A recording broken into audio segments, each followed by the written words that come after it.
आप देख रहे हैं श्री हरि कृपा आश्रम चैनल। संस्थापक स्वामी श्री हरि चैतन्य पुरी जी महाराज।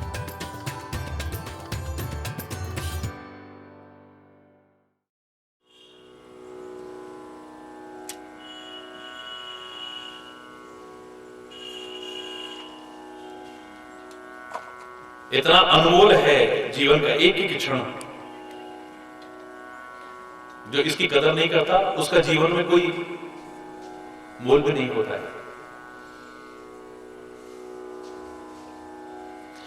एक क्षण भी गया हुआ ये वापस लौटने वाला नहीं है। इसलिए मैं हमेशा कहा करता हूं, जो कुछ मिला है इसका भोग नहीं, इसका उपभोग नहीं, इसका उपयोग नहीं, सदुपयोग करना, वरना दुरुपयोग तो कभी भी करने की कोशिश मत करना। हरि बोल।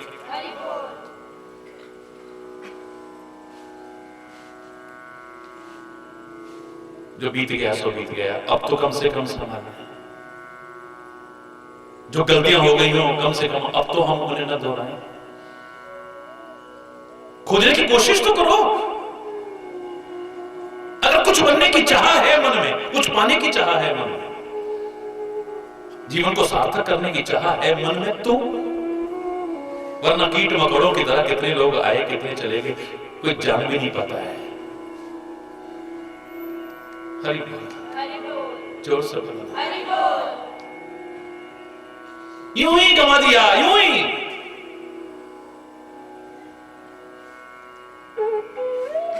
नौ 10 महीने लगाए इस शरीर रूपी चादर को उसने बुनने में। तब ये चादर तैयार हुई। गुरुदेव रूपी रंगरेज के पास में गई। उन्होंने बहुत सुंदर सुंदर रंग भरने की कोशिश की, लेकिन मूर्ख आदमी ने इस अमूल्य चादर की कदर ही नहीं समझी। जीवन रूपी अमूल्य चादर की, इसको बदरंग और गंदा करने की कोशिश की। अधिकांशतः क्या किया है हमने? हमें हवा मिली, वो गंदी कर दी हमने, प्रदूषित कर दी। अमृत समान जल मिला है, चाहे वो गंगा जल भी क्यों ना हो, उसको भी गंदा कर दिया है। ऐसा मन दिया था जो परमात्मा का स्मरण करता तो परमात्मा भी सामने हाजिर हो जाता, उस मन को भी गंदा कर दिया। मस्तिष्क इतना अच्छा चिंतन करके पता नहीं क्या से क्या कर सकता था, असंभव को संभव बनाने की सामर्थ्य विकसित कर सकता था, उसको भी गलत चिंतन करते हुए प्रदूषित कर दिया, गंदा कर दिया है। मूर्ख लोग भेद नहीं जाने, दिन दिन मेरी कीनी चदरिया झीनी रे झीनी। धूप प्रहलाद सुदामा ने ओढ़ी, ओढ़ के निर्मल कीनी चदरिया। दास कबीर ने ऐसी दास कबीर ने ऐसी ओढ़ी, जो कि त्यों धर दीनी चदरिया झीनी रे झीनी। अगर इसे जीवन की किताब पर स्वर्णिम अक्षरों में न लिख सको, कुछ दुनिया में हमेशा याद किया जा सके, कुछ ऐसा न करके लिख सको, तो कम से कम इसे गंदा करने की कोशिश तो मत करो। फिर तुम्हारे लिए वो गाना ठीक है, मेरा जीवन कोरा कागज कोरा ही रहे, कोरा रहे तो ज्यादा बढ़िया है। कम से कम गंदा तो मत लिखो इसमें, गलत तो मत लिखो इसमें। बहुत सी परीक्षाएं ऐसी होती है ना, बच्चों को ज्यादा मालूम होगा, कंपटीशन का जमाना है तो उसमें नेगेटिव मार्किंग होती है। तो नेगेटिव मार्किंग में क्या है, आप जितने क्वेश्चन करेंगे जो नहीं आते हैं, बल्कि जो आपने अंक अर्जित किए हैं वो भी चले जाएंगे। इससे बेहतर उसे छोड़ दो। जो समझ में नहीं आ रहा उसे छोड़ दो, जो आता है उसे कर लो। हरि बोल।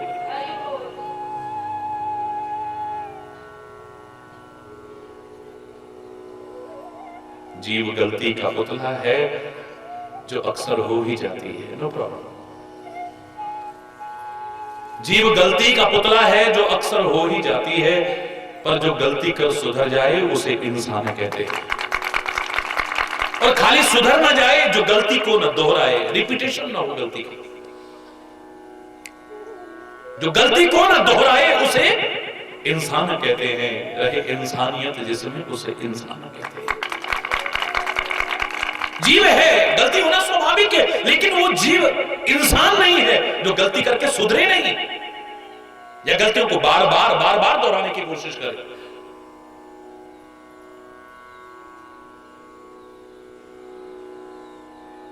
मैं तो गिरने को भी बहुत बड़ी बात नहीं मानता हूं, बहुत बड़ी नहीं, बुरी बात है लेकिन बहुत बुरी बात नहीं है।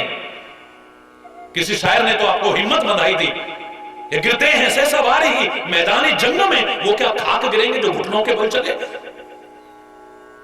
जो घोड़े पर सवार होगा वही तो गिरेगा, जो घुटनों के बल चल रहा है वो क्या खाक गिरेगा। गिरना भी तो चलने की निशानी है। गलती भी किससे होगी? जो कुछ करेगा। जो कुछ करेगा ही नहीं तो उसकी गलती कौन निकालेगा? बोलो, ये क्या बनाया? किसी ने बनाया होगा तो उसी से तो कहोगे। ये क्या किया तुमने? जो करेगा उसी से तो कहोगे। अगर तुम्हारी कोई गलती निकाले ना तो बुरा मत मानना, ये सोचना कि मेरे को सर्टिफिकेट लग रहा है, मिल रहा है अप्रत्यक्ष रूप में, कम से कम मैं कुछ कर तो रहा हूं। ये सर्टिफिकेट मिल रहा है, आपको प्रमाण पत्र मिल रहा है कि तुम कुछ कर रहे हो, तभी तो गलती हुई आपसे। जो करेगा नहीं उससे क्या गलती होगी? जो निकम्मा होगा, निठल्ला होगा, उससे गलती नहीं होगी।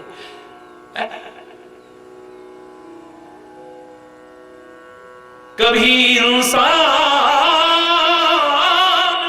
गिरता है, कभी गिरकर संभल जाता। गिरा पड़ा रहे वो इंसान नहीं है, ये बार बार ठोकर खा के गिरे वो इंसान नहीं है। गिरने के बाद फिर संभल जाए और फिर ठोकर न खाए।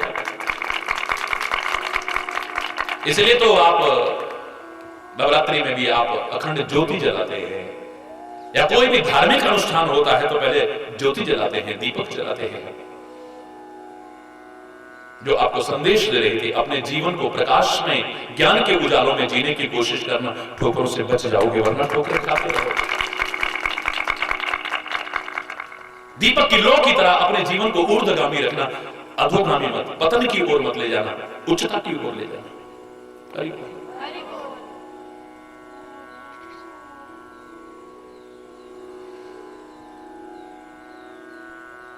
अगर गलतियां न सुधारी तो जो सुख चाहते हैं, आनंद चाहते हैं, समृद्धि चाहते हैं, खुशहाली चाहते हैं, लाख प्रयास करके भी उससे वंचित रह जाओगे। अच्छा नहीं लगेगा संतों को, अच्छा नहीं लगेगा महापुरुषों को, अच्छा नहीं लगेगा सदगुरु को, और मेरे परमात्मा को भी अच्छा नहीं लगेगा। रात दिन हम कामना करें कि सुखी बसे संसार सब, दुखिया रहे न कोई, यह अभिलाषा है प्रभु मेरी पूर्ण होए। सर्वे भवन्तु सुखिनः, सर्वे सन्तु निरामया, सर्वे भद्राणि पश्यन्तु मा कश्चित् दुःख भाग् भवेत्। और फिर भी लोग दुखी रहे, सुखी न हो पाए, कहीं ना कहीं तुम्हारी कमी है, गलती है। ये शुभ कामना है, लेकिन अगर तुम भी सही हो जाओ तो ये आशीर्वाद का रूप धारण करना।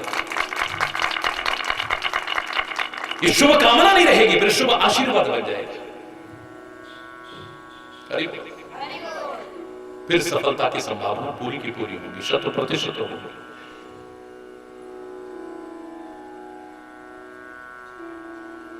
बड़ों बड़ों से गलतियां हुई, उनको फल भोगना पड़ा, तो तुम करोगे तो यहीं से शुरू किया है हमने। जो हो गया उसको छोड़ो, लेकिन अब समझ जाओ। Don't cry on spirit milk, हमेशा कहा करता हूं, गिरे हुए दूध पर मत चिल्लाओ, लेकिन जो बचा है अभी पतीले में उसे उतार लो, वो भी उबल जाएगा। परमात्मा करे आपको लंबा जीवन मिले, सुखी समृद्ध जीवन मिले, लेकिन जो मिला है अब इसे तो संभाल लें हम लोग। ये भी हमारे जीवन को संभालने के लिए काफी है।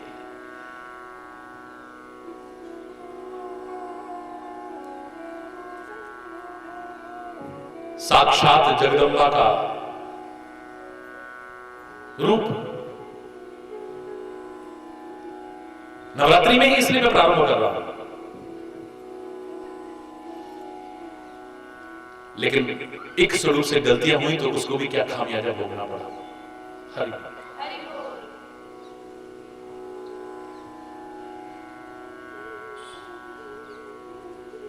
साक्षात भवानी जगदम्बिका सती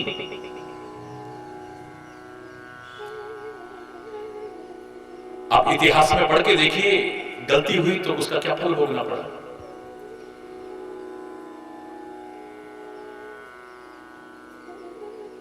ये उदाहरण हमारे सामने इसलिए रखे जाते हैं, जब उन्होंने ऐसा करा तो उनका ये हुआ, तुम गलतियां करोगे तो तुम्हारी क्या हालत होगी। एक बार त्रेता युग माही शंभु गए कुंभज ऋषि पाही। बड़ा सुंदर बताता है। मेरे शायद इतने अनमोल रत्न देकर के जाएगा, इतने अनमोल रत्न देकर के जाएगा, हमारी झोली छोटी पड़ जाएगी। बशर्ते कि उनका लाभ तो उठाए हम। एक अनमोल रत्न भी किसी के पास हो और उसकी कीमत से वो सारे जीवन को बड़ा सुखी समृद्ध खुशहाल जीता है, वो श्रेष्ठ है, या लाखों अनमोल रत्न खजाने में दबे रह जाएं और मरने के बाद वहीं पड़े रह जाएं, या उसका कल को दुरुपयोग हो, वो कहीं श्रेष्ठ है? बताइए। ना खाया, ना खर्चा, ना आनंद लिया और पड़े रहे खजाने में दबे हुए। जीवन के हर क्षण को आनंदित करने में उनका उपयोग करिए। ये खाली रखने के लिए नहीं है, उपयोग में लाने के लिए है, आचरण में लाने के लिए है। त्रेता युग की बात बता रहे हैं, त्रेता युग की बात। और मैं तो कहा करता हूं हर युग हर समय है। जब आप शांति में होते हो, प्यार में होते हो, सद्भाव में होते हो, सौहार्दपूर्ण वातावरण होता है, सतयुग होता है। हरि बोल। बाकी सब ठीक चल रहा होता है, पर थोड़ा बहुत जरा फिर त्रेता आ जाता है।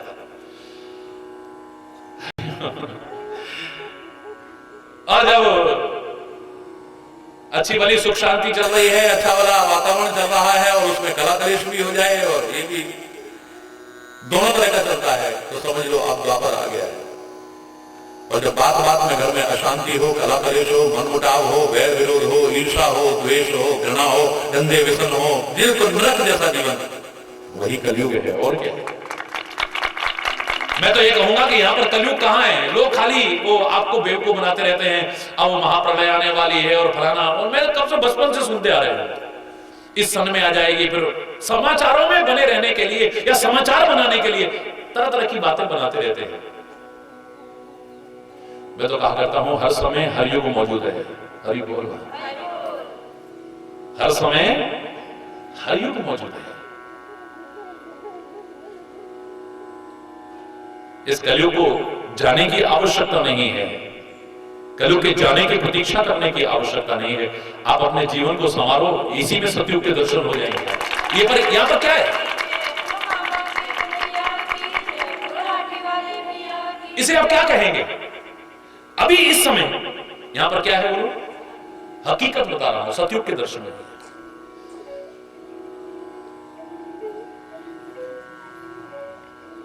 अभी जब हमारे मन में आ गया,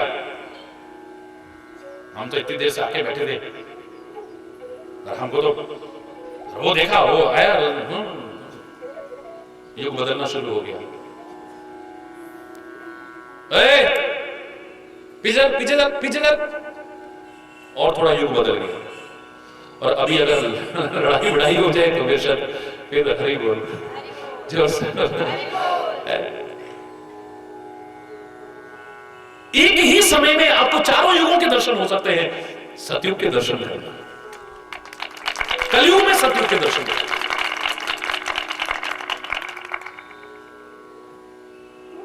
सोच बदलने की आवश्यकता है, बोली बदलने की आवश्यकता, अगर गलत है तो वातावरण बदलने की आवश्यकता है, अगर गलत है तो खान पान बदलने की आवश्यकता है, अगर गलत है तो फिर ये कलयुग नहीं है, इसी में सतयुग के दर्शन हो गए। युग प्रभाव है अपनी जगह पर, लेकिन तुम वंचित रहोगे, फिर महाप्रलय की तुम्हें इंतजार करने की आवश्यकता नहीं है और उसको सुन सुन करके, देख देख करके डरने की आवश्यकता नहीं है। हम तो कहते हैं जब हमारी आंखें बंद होती हैं उस समय महाप्रलय होती है। जोर से बोलो ना। परशुराम जी बोले दूर हो जा मेरी नजरों से। बोले आंखें बंद करो, सारी दुनिया दूर हो जाएगी। मैं क्या, सारी दुनिया आपकी आंखों से, आप आंखें बंद कर लो, सारी दुनिया दूर है। जब हम नींद के आगोश में होते हैं, क्या महाप्रलय नहीं होती उस समय?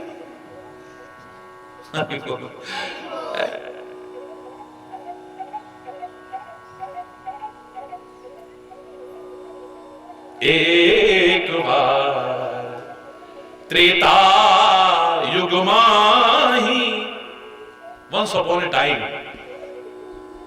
त्रेता युग में शंभु गए कुंभज ऋषि पाही। भगवान शंकर कुंभ से पैदा जो हुए उन अगस्त ऋषि के आश्रम में गए। कहां? कैलाश सुदूर उत्तर में, और कहां? अगस्त ऋषि का आश्रम दक्षिण में। अच्छाई या अच्छे लोग जहां भी हों, दूर से भी जाकर के मिले तो लेने में संकोच मत करना। और कल भी मैंने आपसे कहा था, अगर गलत मिल रहा है तो पड़ोस में रह करके भी मत लेना, कभी मत लेना। और पड़ोस तो बहुत दूर की बात है, घर में रह करके भी मत लेना, घर में रह करके भी मत लेना। पास रह करके भी अगर गलत मिलता हो तो उससे बचना, और दूर रह करके भी अच्छा मिलता हो तो वहां से लेने में संकोच मत करना। अच्छे लोग जहां रहते हो वहां जाना। मैं तो कह रहा हूं ये सारे अंगों की तपस्या है। तपस्या का तात्पर्य वही नहीं खाली जंगलों में रहकर के जो की जाए। तपस्या का तात्पर्य वही नहीं है जो हिमालय में रहकर के की जाए, कंदराओं में रहकर के की जाए, एक टांग पर खड़े होकर के की जाए, चारों तरफ आग जला करके धूप में की जाए, भूखे प्यासे और वर्षा सर्दी गर्मी सब सहते हुए की जाए। बिल्कुल नहीं, आज प्रासंगिक भी नहीं है। हरि बोल। देश काल अवसर के अनुसार बात करनी चाहिए। और विशेष तौर से आप जो गृहस्थ में रहते हैं, अपने लौकिक कर्तव्यों का भी पालन करना है।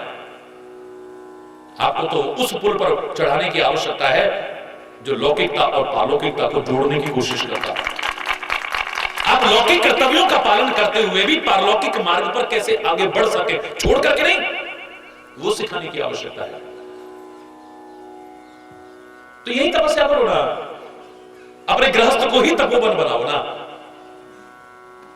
जहां रह रहे हो उस स्थान को तपस्थली बनाने की कोशिश करो ना। अपने जीवन को ही तपोमय बनाने की कोशिश करो ना। अंग प्रत्यंग से तपस्या करने की कोशिश करो ना। आपकी आंखों को जैसे देखना चाहिए, जो देखना चाहिए, जो नहीं देखना चाहिए, अगर आ जाए, ये आंखें तपस्वी हैं। इन आंखों से करुणा बरसाते हुए भी देख सकते हो, कृपा बरसाते हुए भी देख सकते हो, वात्सल्य और ममता बरसाते हुए भी देख सकते हो, क्रोध बरसाते हुए भी देख सकते हो, घृणा बरसाते हुए भी देख सकते हो, कामुकता और गंदगी बरसाते हुए भी देख सकते हो। ये आंखें पता नहीं कैसे कैसे देखती हैं, लेकिन जैसे देखना चाहिए, जिसको देखना चाहिए, जब देखना चाहिए, जब नहीं देखना चाहिए, जिसको नहीं देखना चाहिए, आ जाए, आपकी आंख तपस्वी। आपके कानों से क्या सुनना चाहिए और क्या नहीं सुनना चाहिए, कैसा फिल्टर लगा करके सुनना चाहिए, सूप बना करके, अगर आ जाए आपके कान को, किन की संगति में बैठ करके बातें सुननी चाहिए और किसकी संगति में बैठ करके नहीं सुननी चाहिए, आ जाए, आपके कान भी तपस्वी। आपकी नाक से क्या सूंघना चाहिए और क्या नहीं सूंघना चाहिए, आ जाए। शराबियों के या चिलम मांसाहारियों के पास बैठ करके कैसी गंध आएगी आप जानते हैं। शराबियों के पास बैठ करके कैसी गंध आएगी आप जानते हैं। सुल्फा गांजा पीने वालों के पास बैठ करके कैसी आएगी।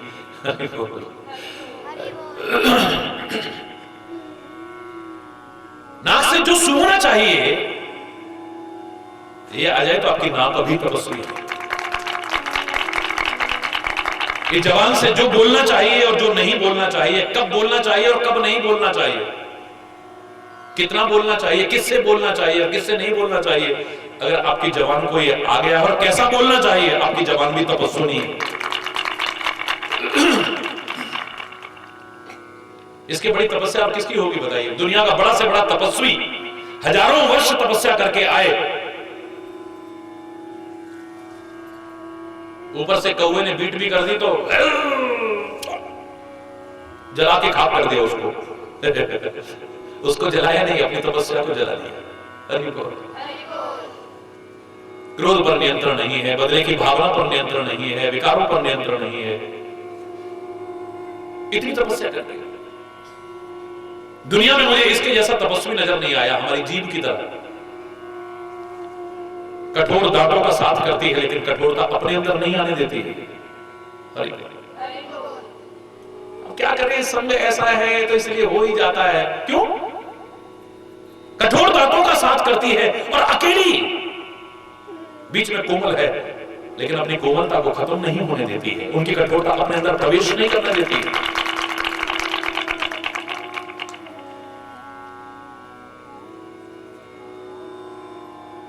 कितनी बार इन दांतों ने इसको लहूलुहान किया होगा, काटा होगा कितनी बार, लेकिन इसके मन में कोई बुरी भावना नहीं आई, दुर्भावना नहीं आई।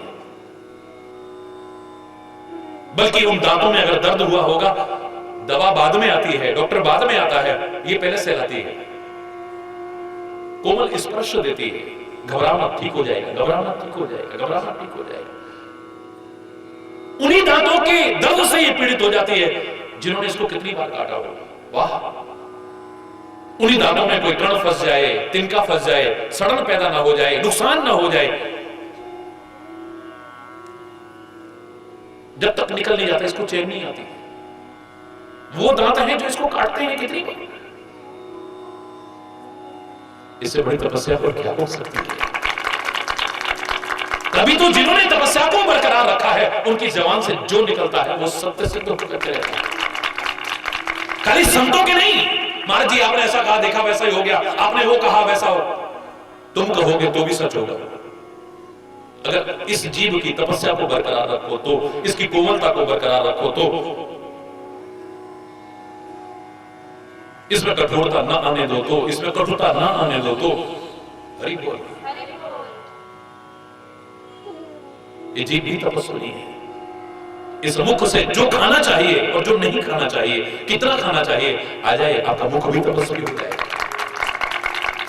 मन मस्तिष्क में क्या सोचना चाहिए और क्या नहीं सोचना चाहिए, कैसे भाव आने चाहिए और कैसे नहीं आने चाहिए, कैसा चिंतन होना चाहिए, कैसा नहीं होना चाहिए, आ जाए, आपका मन, आपका मस्तिष्क, आपका हृदय भी तपस्वी हो जाएगा। इन हाथों से क्या करना चाहिए, क्या नहीं करना चाहिए, ये तो सब कुछ कर सकते हैं। किसी का गला दबा भी सकते हैं और ऑपरेशन करके किसी की जान बचा भी सकते हैं। धक्का मार करके किसी को गिरा के मार भी सकते हैं ये, और किसी डूबते को उभार करके किनारे पर भी ला सकते हैं। तुम क्या कर रहे हो, यही सोचो जाए। इन हाथों से अच्छे कर्म भी हो सकते हैं, इन हाथों से बुरे कर्म भी हो सकते हैं। इन हाथों से आशीर्वाद भी देते हैं लोग, कृपा, ममता, वात्सल्य भी देते हैं। इन्हीं हाथों से गंदगी के दर्शन भी कराते हैं, इन्हीं हाथों से गुस्से के दर्शन भी कराते हैं। हरि बोल। पता नहीं क्या कहा, लेकिन इन हाथों से जो करना चाहिए, जो नहीं करना चाहिए, आ जाए, आपके हाथ भी तपस्वी। आपके पैरों से कहां चल करके जाना चाहिए और इन पैरों से कहां चल करके नहीं जाना चाहिए। कई बार आप सोचते हो वो गलत है, उसके संग नहीं जाना, लेकिन फिर खींचे चले जाते हो। नहीं रुकते, नहीं रुकते, इनको रुकना आ जाए, इनको टिकना आ जाए, इनको सही गलत की पहचान आ जाए। जहां पैरों से चल करके जाना चाहिए आपको आ जाए, और जहां पैरों से चल करके नहीं जाना चाहिए आ जाए, आपके पैर भी तपस्वी हो जाए। तुम तीर्थों पर जाने की बात करते हो, तीर्थों का अपना महत्व है, अपना सम्मान है, लेकिन तुम्हारे चरण जहां चल करके जाएंगे वो स्थान तीर्थ बन जाएगा। जहां जहां तुम चल करके जाओगे, जहां तुम्हारे चरण रहेंगे, वो स्थल तीर्थ बन जाएगा।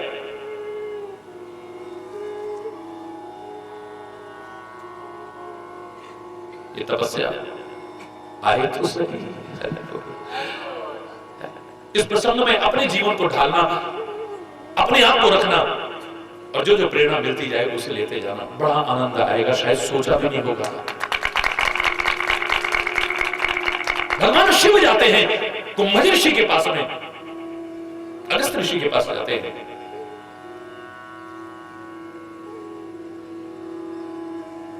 और अकेले नहीं जाते हैं, संग सती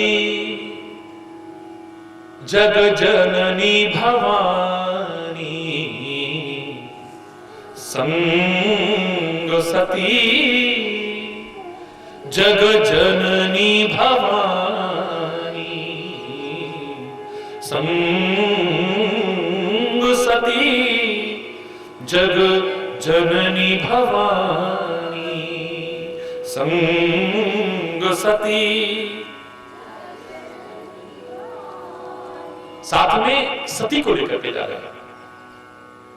सती मां का एक स्वरूप है, दुर्गा का एक स्वरूप है, भगवान शिव की अर्धांगिनी का नाम है। यहां सती तात्पर्य वो नहीं है जो पति के साथ जल करके खाक होती है। ये कुप्रथाएं रही हैं, इसलिए सतर्क करने के लिए मैं बोलना पड़ रहा है। हरि बोल। यह सती का तात्पर्य वो नहीं है।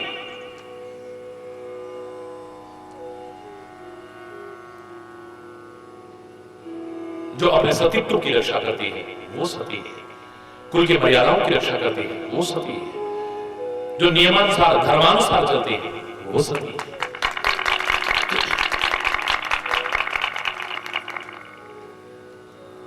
साथ में अर्धांगिनी को लेकर के जा रहे हैं। और भारतवर्ष की एक संस्कृति की अनेक महानताओं में से एक महानता रही है, यहां पर विवाह को मात्र एक पार्टनरशिप डील नहीं माना है। जब तक निभ गई नहीं तो हरि बोलो। पार्टनरशिप डील नहीं है ये।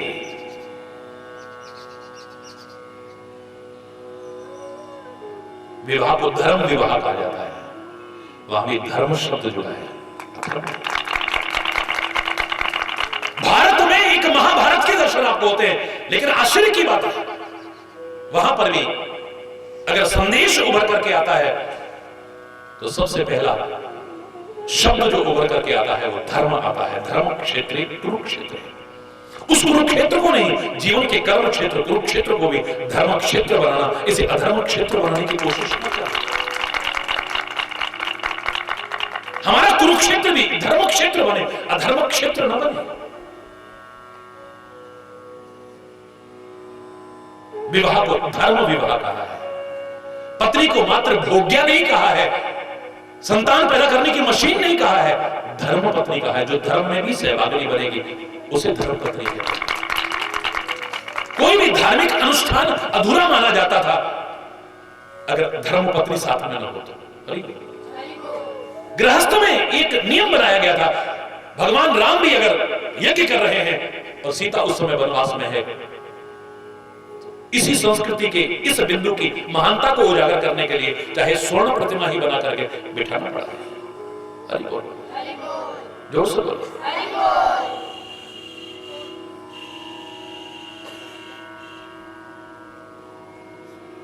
एक जैसे विचार के, एक जैसी भावना के, एक जैसे चिंतन के अगर हो तो ग्रस्त बहुत सुखी रहता है, ग्रस्त जीवन बहुत सुखी रहता है।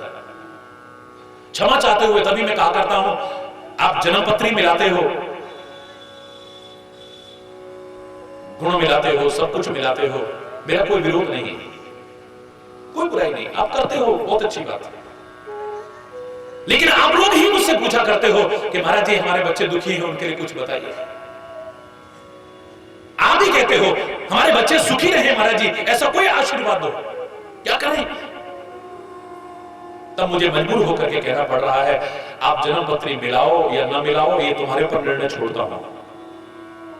लेकिन जिन बच्चों की शादी कर रहे हो ना, उनके स्वभाव एक बार जरूर मिला लेना, खान पान जरूर मिला लेना, रुचियां जरूर मिला लेना, स्वभाव और उनका चिंतन जरूर मिलाना, उनका कार्य क्षेत्र मिला लेना, सुखी रहेंगे बच्चे। अगर जन्मपत्री न भी मिली तो ये चीजें मिल गई तो सुखी रहेंगे, और जन्मपत्री भी मिल गई, स्वभाव न मिले, खान पान न मिले, चिंतन न मिला, कार्य क्षेत्र सबके अलग अलग हुए, बिछोड़ने की संभावनाएं बढ़ जाएंगी, इतना याद रखना। हरि बोल। क्षमा चाहते हुए कह रहा हूं, तुम अपना समझ के पूछते हो तब कह रहा हूं।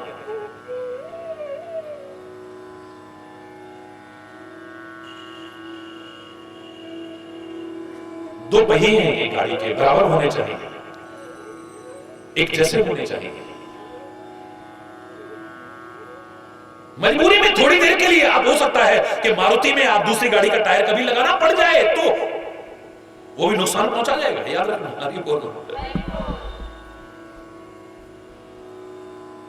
एक जैसे टायर, एक जैसे पहिए हो, गाड़ी बड़ी अच्छी चलेगी। बराबर के पहिए हो, ये भी ना हो कि पति तो सिर का ताज है और पत्नी पैरों की जूती है, वो भी गृहस्थ कभी सुखी नहीं रहता। ऐसा चिंतन रखने वाला है, याद रखना। जहां एक दूसरे की भावनाओं की कदर हो,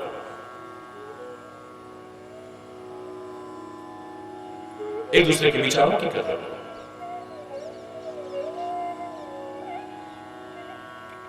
किसी की भावनाओं को, किसी की आस्थाओं को, किसी के विश्वास को आहत करने की कोशिश न की जाए, वो ग्रस्त ही सुखी, वरना नहीं हो पाएगा।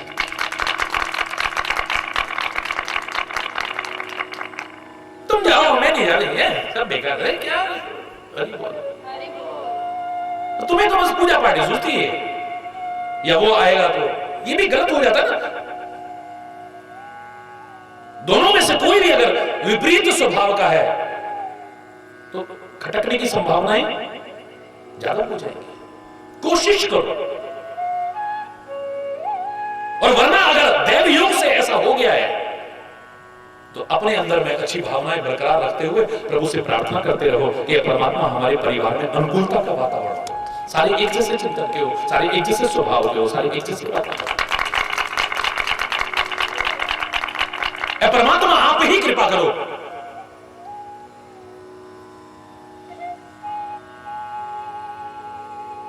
मिल करके जाते हैं जहां भी जाते हैं।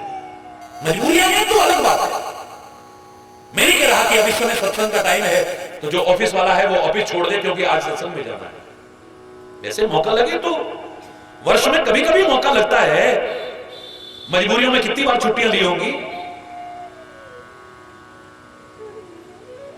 मैच देखने के लिए कितनी बार छुट्टियां ली होंगी। कहीं कोई दुर्घटना हो जाए वहां पर कितने दिन छुट्टियां ली होंगी। परिवारों में कोई दुख सुख हो जाए कितने दिन छुट्टियां ली होंगी। मैं कर्तव्य विमुख होना नहीं सिखाता, लेकिन अगर ऐसा हो भी जाएगा तो कोई बुरी बात तो नहीं हो जाएगी।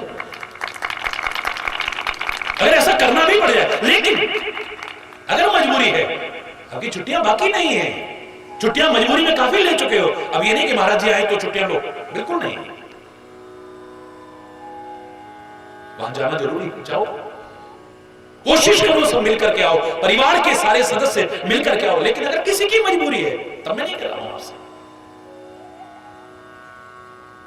पुराने जमाने में साथ बैठ करके, सब साथ का महत्व था, साथ बैठ करके भोजन करते थे।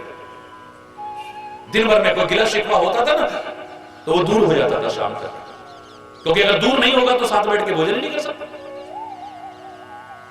मुझे नहीं खाना,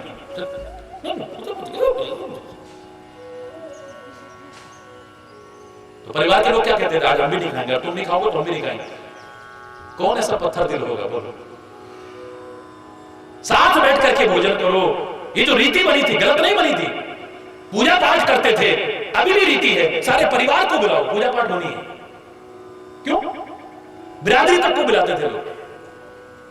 अगर मन मुटाव होगा तो कैसे मिल जाओगे, तो कैसे इकट्ठे हो जाओगे, बोलो, हो जाओगे।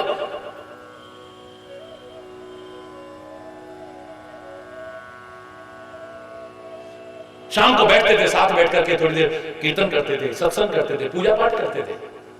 ये नहीं कि वो उस कमरे में बैठा फलाना चैनल लगा लिया और उसको गुस्सा आ रहा है, वो दूसरा टीवी ले आया, वो अपने चैनल देख रहा, वो अपने में मगन, वो अपने में मगन। हरि बोल। साथ रह करके दूर है आज।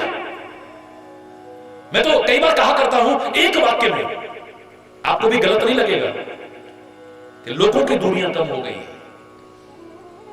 देशों की नहीं, विभिन्न लोगों की दूरियां कम हो गई। रूस, America, Japan, Austria, Australia, Africa, इन्हीं से नहीं, चंद्रमा और मंगल पर बैठे व्यक्ति से भी यहां बैठे बैठे आप संपर्क साध सकते हो। बिल्कुल सामने ऐसे बात होगी जैसे आमने सामने बात हो रही है। विभिन्न देशों की नहीं, लोगों की दूरियां दूर हो गई हैं, कम हो गई हैं, लेकिन हमारे दिलों की दूरियां बहुत बढ़ती चली जा रही हैं। दिल इतने दूर हो गए हैं, भाई के दिल में जगह नहीं है, पति पत्नी के दिल में जगह नहीं है, माँ बाप बच्चों के दिल में जगह नहीं है। और दिल में जब जगह नहीं होती तो फिर घर में भी जगह नहीं रहती है, दीवार आ जाती है बीच में, अलग हो जाओ, अब हमसे नहीं रहा जाता। दीवार बाद में आती है, पहले दिल में दीवार आती है, आंगन में दीवार बाद में आती है। संगठन में ही शक्ति है, ये भाव यहीं से उभर करके आया था। सब मिलजुल करके रहोगे तो कोई तुम्हें बांट नहीं सकेगा, कोई तोड़ नहीं सकेगा, चाहे घर में हो, परिवार में हो, मोहल्ले में हो, क्षेत्र में हो या वतन में हो। किसी की हिम्मत नहीं जो हमको काट सके और बांट सके। हम अलग अलग हो जाते हैं, तभी तो पुराने जमाने में क्या हुआ था, एक मां ने देखा मेरे बच्चे तो बहुत ताकतवर हैं और चार जवान बच्चे, लेकिन मोहल्ले में पिट करके आते हैं। अरे बोल, लड़ाई नहीं करनी चाहिए, लेकिन मैं पुराना उदाहरण सुना रहा हूं जो बुजुर्ग लोग सुनाया करते थे। उसने का कारण क्या है, इतनी ताकतवर है ये? उसका कारण ये है, ये सारे के सारे अलग अलग है। ताकत तो बहुत है इनमें, लेकिन ये संगठित नहीं है। बहुत समझाया लेकिन नहीं समझे। एक दिन मां ने क्या किया, 4 मोटी मोटी लकड़ियां लेकर के आई, चारों बच्चों को बैठा लिया, बेटा इसे तोड़ के तोड़ दी। वाह बेटा वाह, वाह बेटा वाह, शाबाश। दूसरे बेटे को दी, उसने भी तोड़ दी। तीसरे को दी, उसने भी तोड़ दी। चौथे को उसने तोड़ दी। और उसने क्या किया, 4 रस्सियों को, 4 लकड़ियों को एक रस्सी से बांध दिया। बेटा इसको तोड़ के दिखाओ।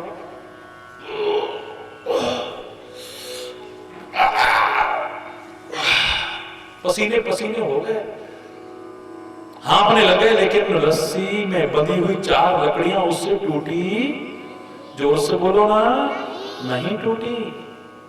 एक ने कोशिश की, दूसरे ने कोशिश की, तीसरे ने कोशिश। अब समझ में आ गया कि संगठन में मिलकर रहने में ताकत है।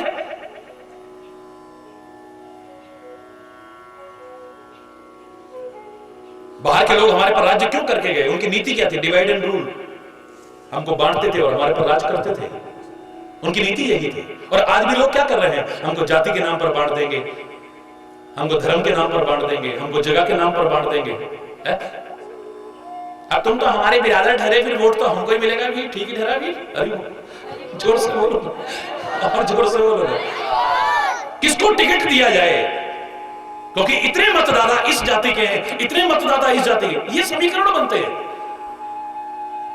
पहले बाहर के लोगों ने हमें बांटा, अब अपने लोग बांट करके राज कर रहे हैं।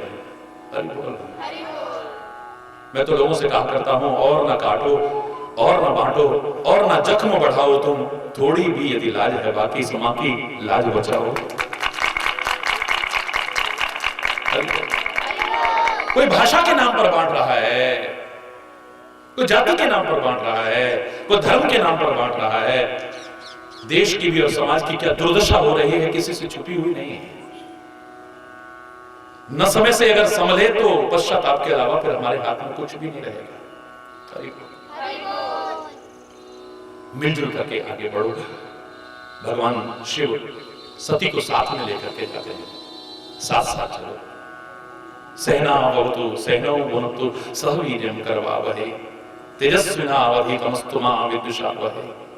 कहीं विद्वेष की स्थिति न हो, सब साथ साथ मिलकर के आगे बढ़ो।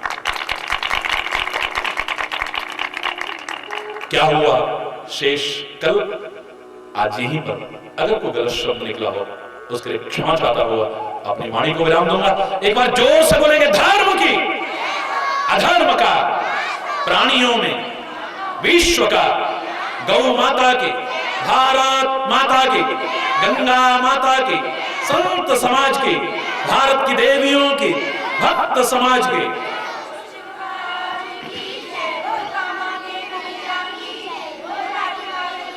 गुरु वृंदावन बिहारी लाल की जय। जय श्री राधे। श्याम राम राम। बोलो दिव्येश्वर महादेव।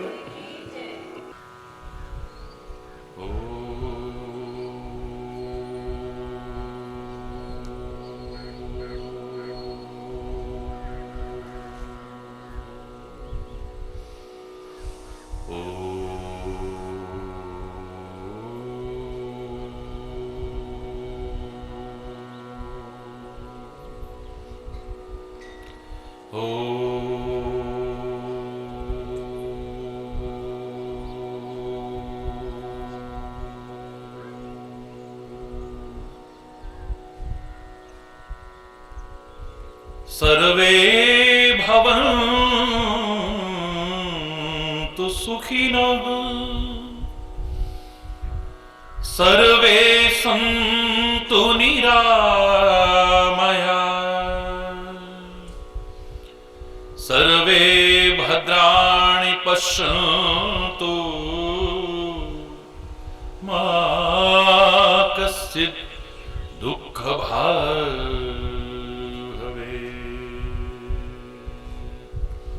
मा कश्चित् दुःखभाग् भवेत्। ॐ शान्ति शान्ति शान्तिः।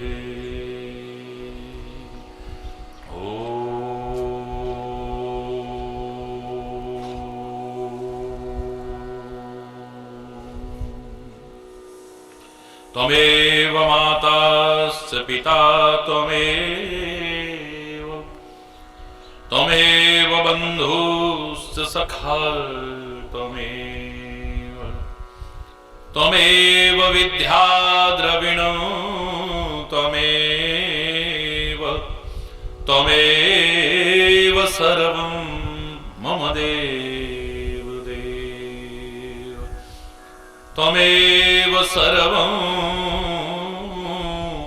मम देव देव। ॐ शान्ति शान्ति शान्तिः।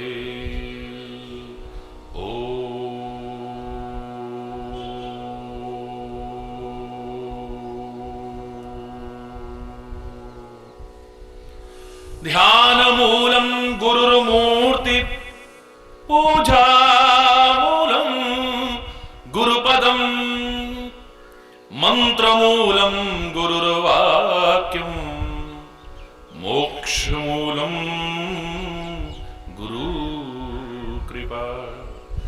ॐ शान्ति शान्ति शान्तिः। ॐ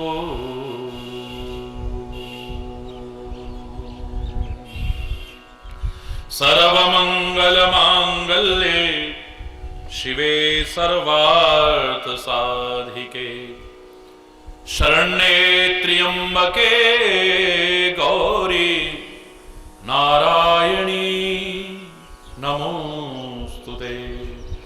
ॐ शान्ति शान्ति शान्तिः।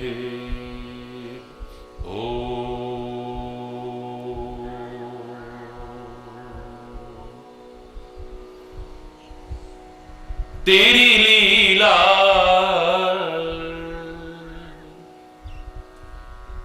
तेरी महिमा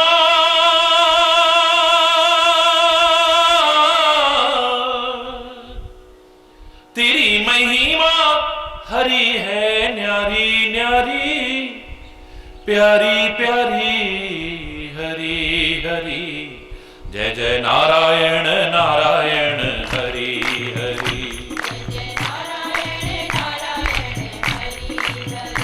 जय जय नारायण नारायण हरि हरि। नारायण नारायण हरि हरि। नारायण नारायण हरि हरि। नारायण नारायण हरि हरि। हरि हरि।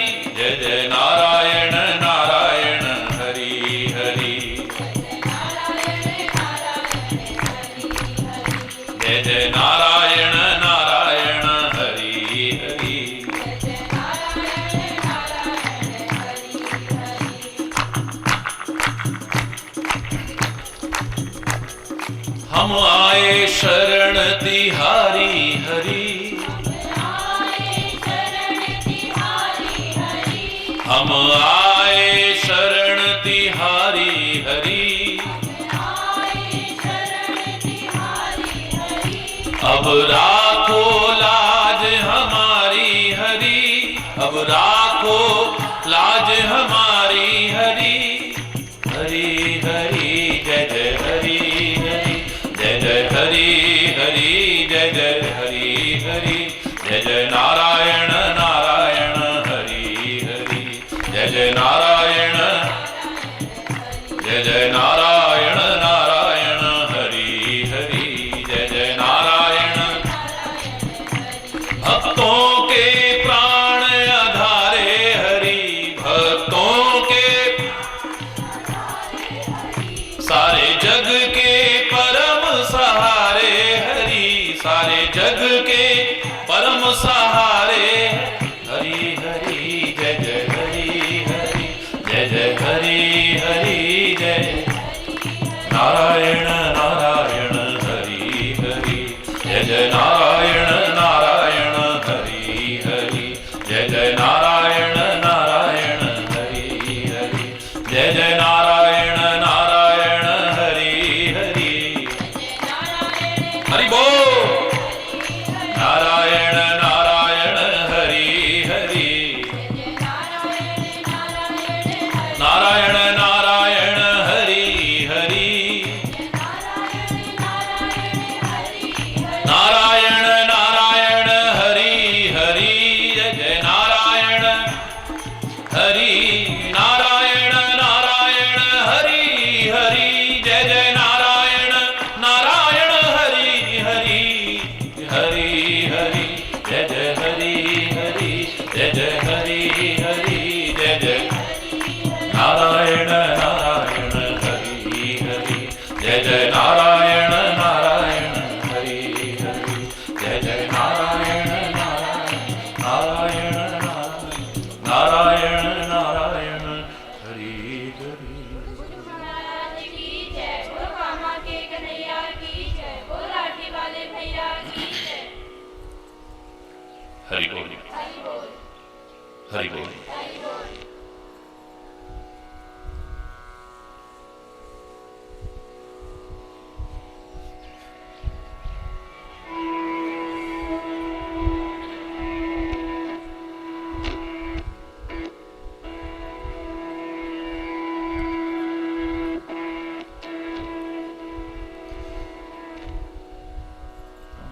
बेटा जब मैं इशारा करूंगा हरि बोल। हरि बोल।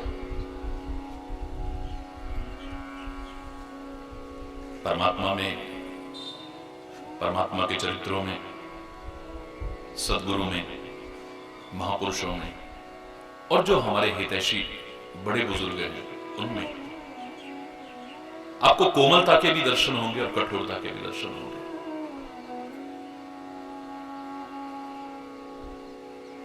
यद्यपि कठोरता भी हमारी भलाई के लिए है।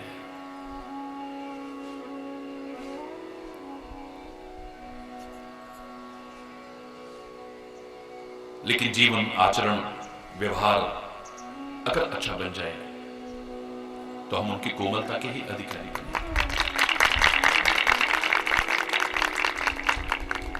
मार भी है उनके पास, प्यार भी है उनके पास।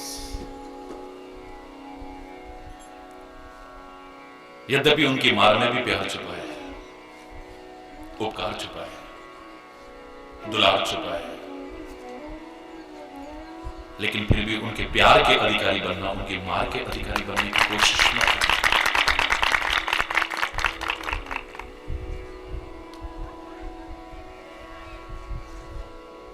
माता पिता, बड़े बुजुर्गों को भी आप देखते हैं कई बार कठोरता भी अपना लेते हैं।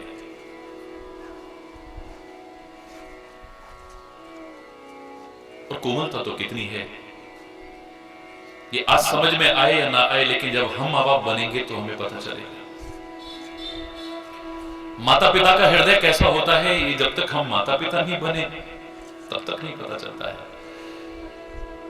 एक गुरु का हमारे प्रति क्या दुलार है, क्या प्यार है, क्या अपनत्व है, क्या ममत्व है, ये तो उसके जैसा हृदय हमारा बने तब पता चलेगा ना किसी मालूम। लेकिन वहां कोमलता भी है, कठोरता भी है।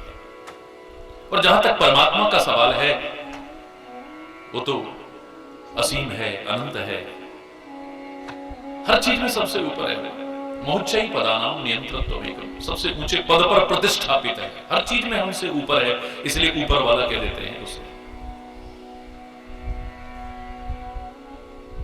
कठोर इतना है कि वज्र की कठोरता भी उसके सामने कुछ मायने नहीं रखती है, और पुष्प की कोमलता भी फीकी पड़ जाए, इतना कोमल भी है।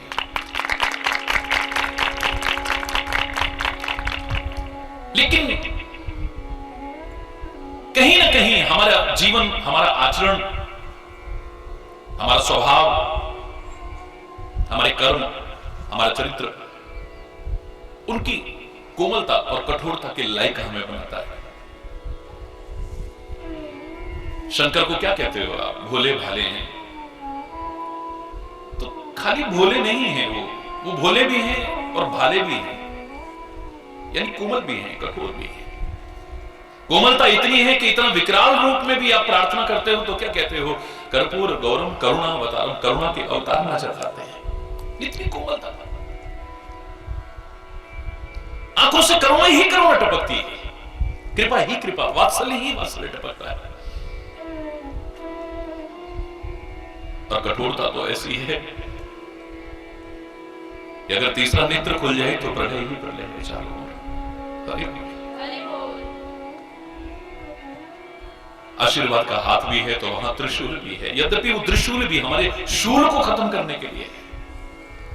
त्रयः शूल निर्मूलनम शूलपाणि, वो त्रिशूल भी काहे के लिए धारण करता है? त्रयः शूल निर्मूलनम,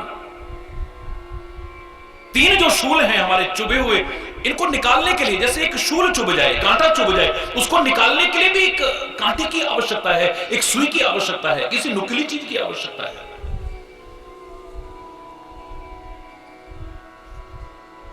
जब कोई उस कांटे को अंदर चुभा करके कांटे को निकालने की कोशिश करता है, अंदर कोई सुई इत्यादि डाल करके निकालने की कोशिश करता है, तो हमें बहुत दर्द होता है, पीड़ा होती है। विचारशील तो समझ जाता है कि जितना कांटा पहले चुभा था ये उससे भी अंदर घुसाता है, तभी तो ऐसे करके निकालेगा ना उसे। लेकिन ये कांटा चुभाने के लिए नहीं चुभा रहा, उस कांटा जो चुभा हुआ उसको निकालने के लिए कर रहा है। जो हमारे शूल चुभे हैं, उन शूलों को निर्मूल करने के लिए त्रिशूल रखता है। उस कठोरता में भी हमारा हित छुपा है।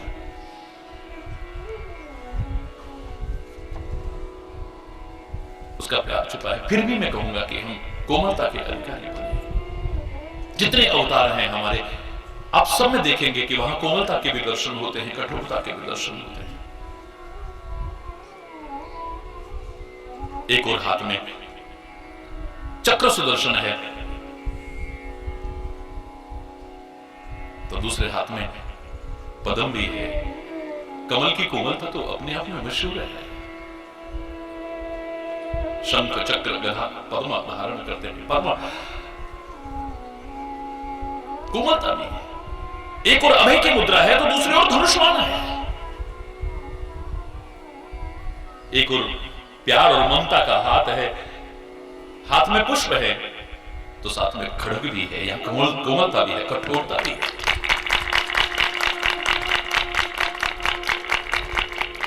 प्रकृति का मैंने कल आपको कहा कि इतनी कोमल है कि कोमलता भी फीकी पड़ जाए।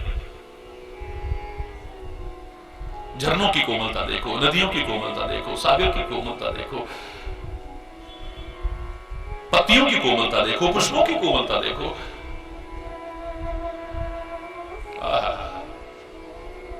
लेकिन जब हम इसके विरुद्ध चलते हैं, प्रकृति से छेड़छाड़ करते हैं, प्रकृति के नियमों की अवहेलना करते हैं, ये प्रकृति जो रक्षा करती थी हमारी, वो भक्षक बन जाती है। फिर बाढ़ आती है, सूखा पड़ता है, भूकंप आता है, सुनामी जैसी विपदाएं हमारे सामने, आपदाएं हमारे सामने आती हैं, कितनी कितनी हानि कर जाती हैं। कितने कितने समय तक हमारे हृदय में एक वेदना भर जाती है, कठोरता है। क्यों? हरि बोल। हरि बोल।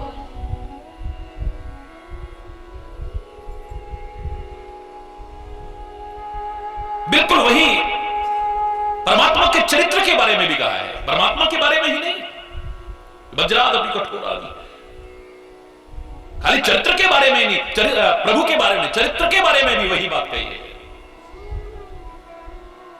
महामोह महिषेश विशाला,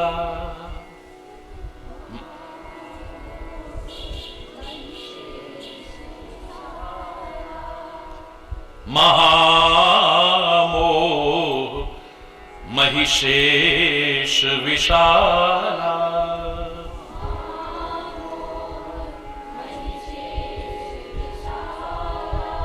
राम कथा कालिका कराला,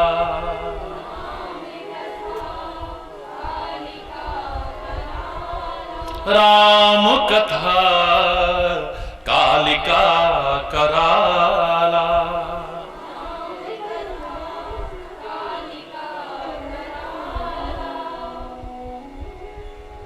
महामोह रूपी महिषासुर अगर हमारे अंदर प्रवेश कर गया है, महाअज्ञान अगर हमारे अंदर आ गया है, महाभ्रम अगर हमारे अंदर प्रवेश कर गया है, महान आसक्ति में आसक्त हो चुके हैं अगर हम, तो इतनी प्यारी प्यारी मधुर मधुर राम कथा हमारे लिए कालिका बन जाती है, संखार करती है।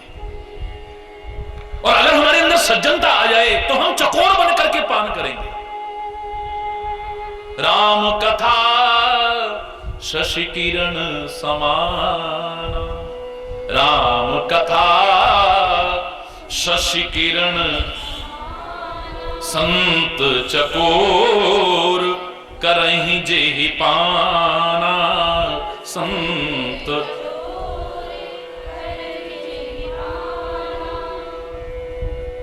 संतरूपी चकोर बन करके अगर तुम रहो तो राम कथा तुम्हारे लिए चंद्रमा की किरणों के समान शीतलता प्रदान करने वाली है।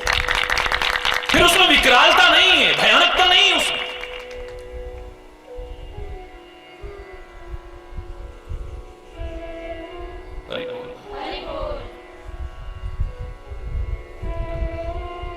दुष्टों को काल के स्वरूप दिखाई दे सकते हैं राम, लेकिन भक्तों को तो बड़े आनंदित करने वाले नजर आते हैं। ऐसा नहीं कि विकरालता खत्म हो जाती है, लेकिन उस विकरालता में भी फिर कोमलता नजर आती है। वो चक्र दुष्टों के संहार करने के लिए होगा, लेकिन भक्त के सामने भी चक्र रहता है। जिस चक्र की कल्पना मात्र से लोग सिहर उठते थे। दुर्योधन चाहे जितनी बकवास करता हो, लेकिन भरे दरबार में अगर कृष्ण ने जरा सा क्रोधित होकर के यूं किया है, रूह कांप उठ जाती थी, शकुन की रूह कांप उठती थी, दुशासन की रूह कांप उठती थी। बड़े बड़े भयानक उन आतताइयों की भी, अधर्मियों की भी रूह कांप जाती थी कि चक्र आएगा, अब पता नहीं किसकी गर्दन। लेकिन 5 वर्ष का नन्हा बालक उसी चक्र के दर्शन करता है, कल्पना करना तो दूर, शंख चक्र गदा पद्मों के साथ दर्शन करता है 5 वर्ष का नन्हा बालक। और वही नहीं, हर भक्त करता है। उससे पूछा जाए क्या तुम्हें डर नहीं लगता चक्र देख करके? इस चक्र की कल्पना मात्र से लोग सिहर उठते थे, तुम्हें डर नहीं लग रहा? वो कहता है ये चक्र डराने वाला थोड़ी है, ये चक्र 84 के चक्र में डालने वाला थोड़ी है। तो फिर कैसा है? ये तो सुदर्शन चक्र है, अच्छे दर्शन वाला चक्र है। इसे देख करके तो आनंद आ रहा है। भक्तों ने तो उसका नाम ही सुदर्शन चक्र कर दिया है।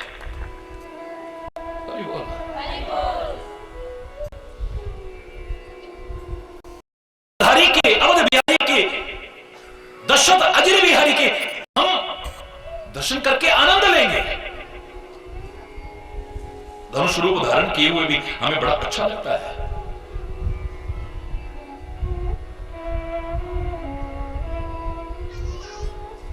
जरा सा उठाया ही था तो समुद्र की क्या दशा हो गई थी।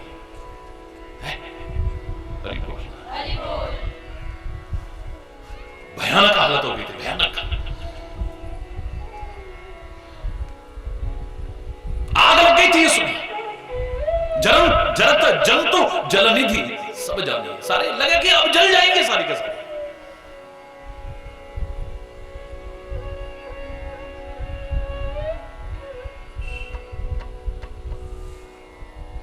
मैं फिर कह रहा हूं, उसके पास मार भी है, उसके पास प्यार भी है। मार में भी प्यार छुपा है, उपकार छुपा है, लेकिन प्यार के अधिकारी बनना, उसकी मार के अधिकारी मत बनो।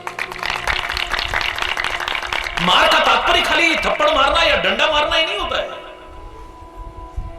कैसी कैसी मार झेल रहे हैं लोग। कोई रोगों की मार झेल रहा है, कोई अभाव की मार झेल रहा है, कोई गर्मी की मार झेल रहा है, कोई कैसी मार झेल रहा है, कैसी कैसी मार पड़ रही है, उसको भी मार ही कहते हैं। हरि बोल। हरि बोल।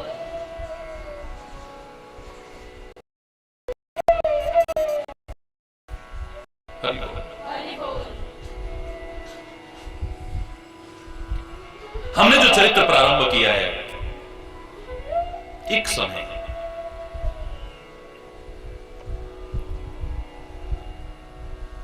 त्रेता युग में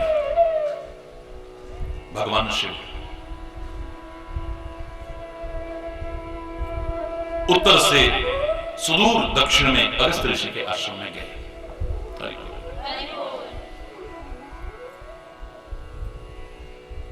आज के व्यस्त जीवन में आप लोग इतनी दूर भी चल के आते हो और दिन में कई बार आते हो, तो सच जानिए मेरे दिल में कितना आपके लिए, मैं उसका वर्णन नहीं कर सकता।